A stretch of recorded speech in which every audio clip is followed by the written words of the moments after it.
Bonjour et bienvenue à la leçon de la soustraction des entiers.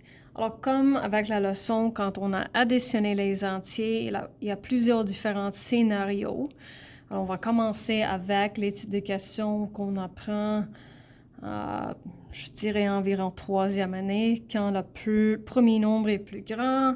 Bien sûr, on a 9 objets et on en soustrait 4. On arrive à 5. 15 moins 5, ça donne 10. 8 moins 1, ça donne 7.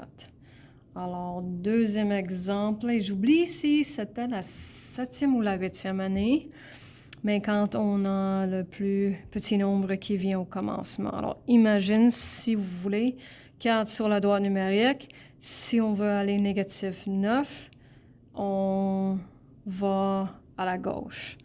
Alors, 4 moins 9, c'est négatif 5. Ensuite, négatif 10 et négatif 7. Alors, peu importe la façon que vous décidez de soustraire, important que vous soyez capable. Alors, je vais vous enseigner une autre méthode qui peut-être va aider lorsqu'on arrive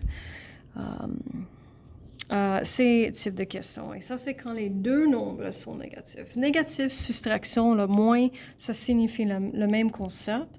Alors, quand on a négatif 4, imagine ça sur une droite numérique et il faut qu'on ait un autre négatif 9.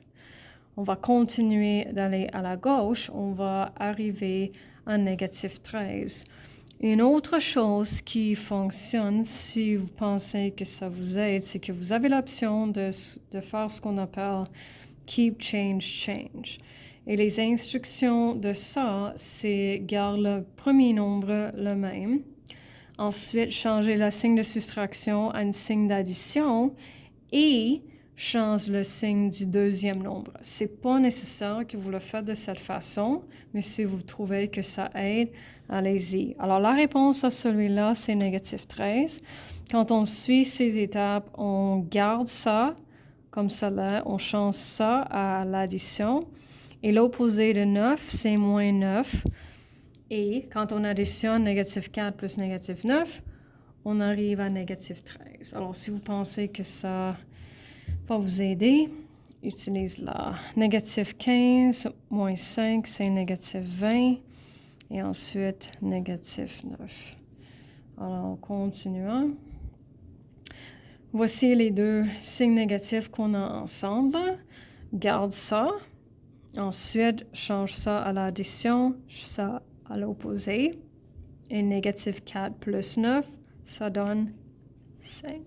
C'est pas nécessaire de l'écrire, mais quand vous voyez deux négatifs ensemble, séparés par une parenthèse, ça c'est équivalent à un positif. Négatif 10, ensuite négatif 7.